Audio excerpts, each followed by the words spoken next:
எல்லாருக்கும்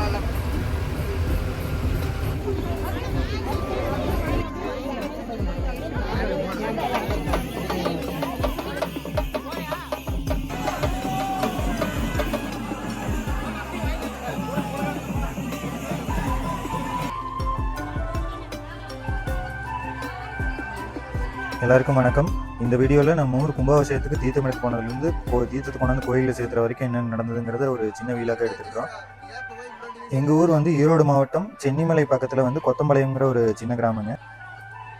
இங்கே வந்து விநாயகருக்கும் மாரியம்மனுக்கும் கோயில் கட்டியிருக்கிறோம். ஃபஸ்ட்டு இருந்த கோயில் வந்து ஓட்டில் இருந்ததுங்க. அது கிட்டத்தட்ட ஒரு 100 வருஷத்துக்கு முன்னாடி கட்டினது. இப்போ வந்து இடிச்சிட்டு புதுசாக வந்து கட்டியிருக்கிறோம். எங்கள் ஊரும் சின்ன ஊர் தாங்க. மொத்தமாக வந்து 80 தீர்த்த கூட வந்துருந்தது. அதுபோக தீர்த்தத்துக்கு வந்து கூட வந்தது மொத்தமாக சேர்த்து ஒரு 120 பேர் தீர்த்தத்துக்கு போயிருந்தோம். மொத்தமாக 6 டிராவல்ஸில் போயிருந்தோம். அதுபோக காரு தனியாக எக்ஸ்ட்ரா வந்துச்சு.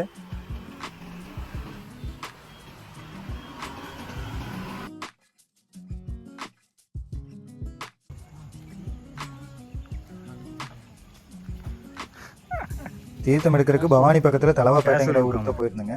நாங்கள் எங்கள் ஊரில் கிளம்பும்போதே 11:30க்கு மேலே ஆயிடுச்சு. சரி, எப்படி இருந்தாலும் மத்தியானம் லேட் ஆயிருன்னு சொல்லிட்டு சாப்பாடு வந்து காரில் கொண்டு வர சொல்லி அங்கே கொண்டு வந்துட்டாங்க. டேரெக்டாக வந்து நம்ம இங்கே தீர்த்தம் எடுத்துகிட்டு சாப்பிட்டு வந்துடுற மாதிரி பிளான் பண்ணியிருந்துச்சு.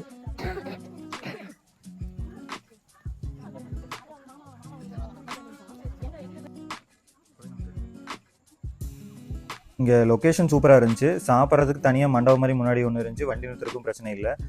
இடம் வந்து நீட்டாக க்ளீனாக தான் இருந்தது. மேலே மட்டும் அங்கே குப்பை கொட்டி வச்சிருந்த மாதிரி இருந்துச்சு. மற்றபடி சுற்றியும் இந்த ஆற்று மேட்லாம் வந்து சூப்பராக இருந்துச்சு.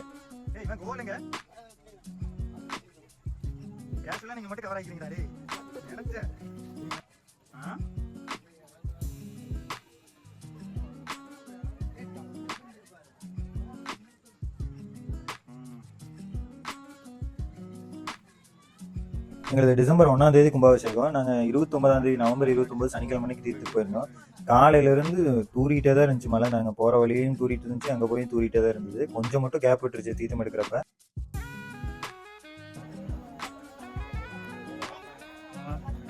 எல்லாருமே குளிச்சுட்டு தீர்த்தத்தை எடுத்துகிட்டு வந்து மேலே வச்சுட்டாங்க. அந்த வச்ச குடத்துக்கு பொட்டு போட்டு பூவெல்லாம் சுற்றிட்டு எல்லாமே வரிசையாக எடுக்க ஆரம்பிச்சிட்டோம்.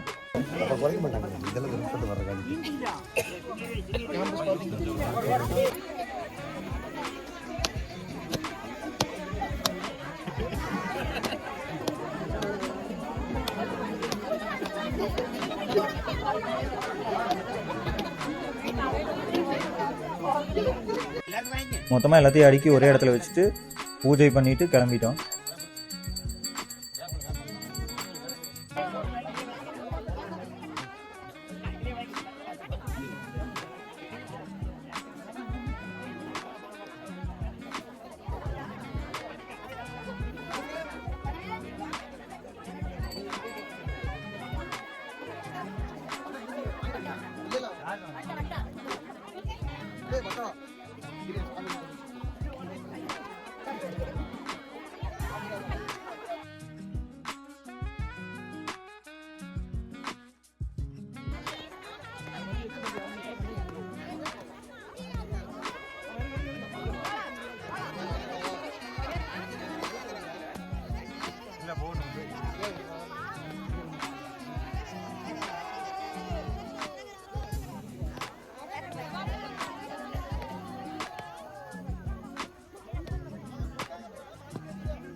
சிரிச்சு முடிஞ்ச கவர் ஆகிறீங்க.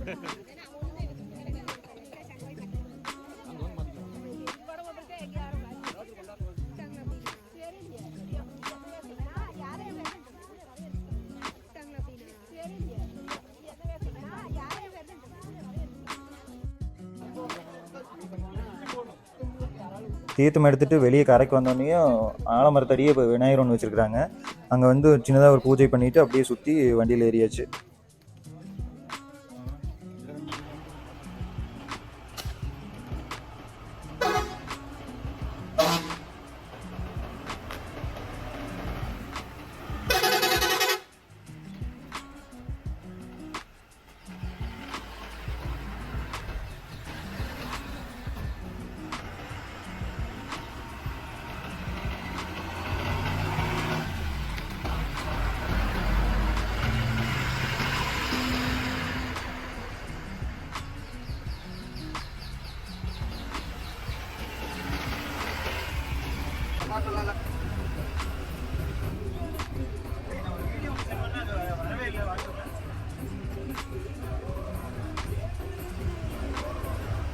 கொங்கு பெல்ட்டை பொறுத்த வரைக்கும் இங்கே என்ன ஃபங்க்ஷன்னாலும் சலங்கையாட்டெல்லாம் இருக்காது.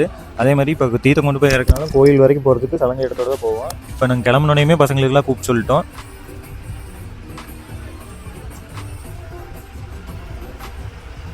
தீர்த்தத்தை டேரெக்டாக பிடாரியூர் பஸ் ஸ்டாப்பில் மாகாளியம்மன் கோயில் ஒன்று இருக்குது. அது வந்து நம்ம கோயிலேருந்து ஒரு 2 கிலோமீட்டர் வரும். அங்கேருந்து ஆடிட்டு அப்படியே தீர்த்தத்தை வந்து நம்ம கோயிலுக்கு கொண்டு வர மாதிரி பிளான் பண்ணியிருந்தது.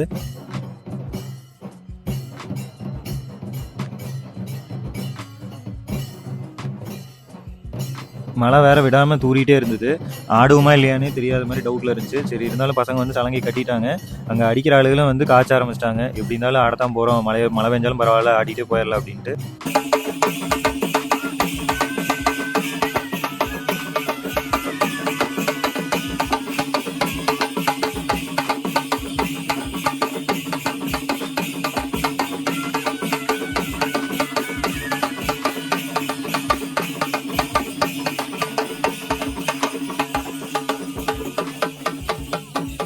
அடியும் சூப்பராக, ஆட்டமும் சூப்பராக இருந்தது. சரி, இடையில நவுத்து போச்சு, கொஞ்சம் காய்ச்சிட்டு வரேன்னு சொல்லிட்டு போயிட்டானுங்க அடிக்கிற ஆளுங்க.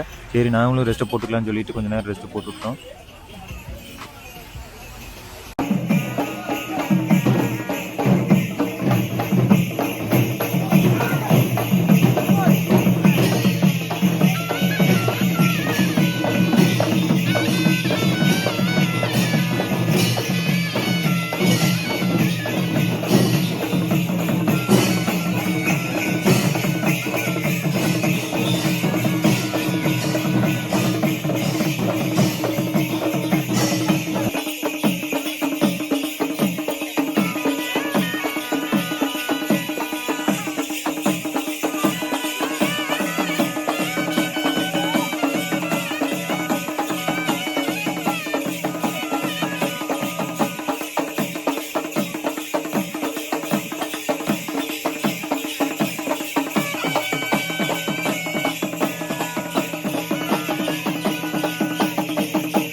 ஆட்டம்லாம் முடிச்சுட்டு ஒரு வழியாக கோயிலுக்கு தீர்த்தத்தை கொண்டு வந்து சேர்த்தியாச்சு. நாங்கள் கோயிலுக்கு வந்து ரீச் ஆகும்போது 8 மணி ஆயிடுச்சு.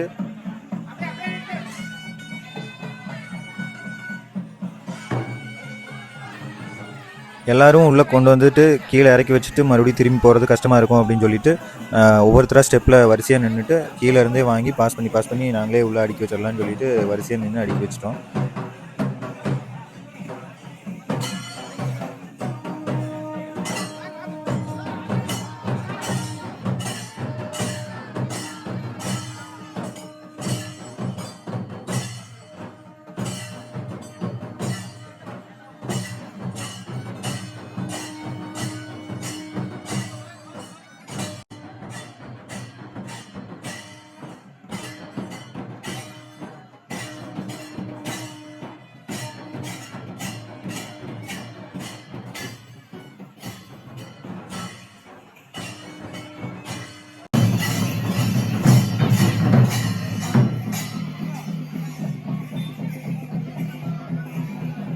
ரொம்ப நாள் கனவு நிறைவேறின மாதிரி ஒரு ஹாப்பியாக ஃபீல் ஆச்சு. எந்த இடைஞ்சலும் இல்லாமல் ஒரு வழியாக தீர்த்தத்தை கொண்டு வந்து சேர்த்திட்டோம்.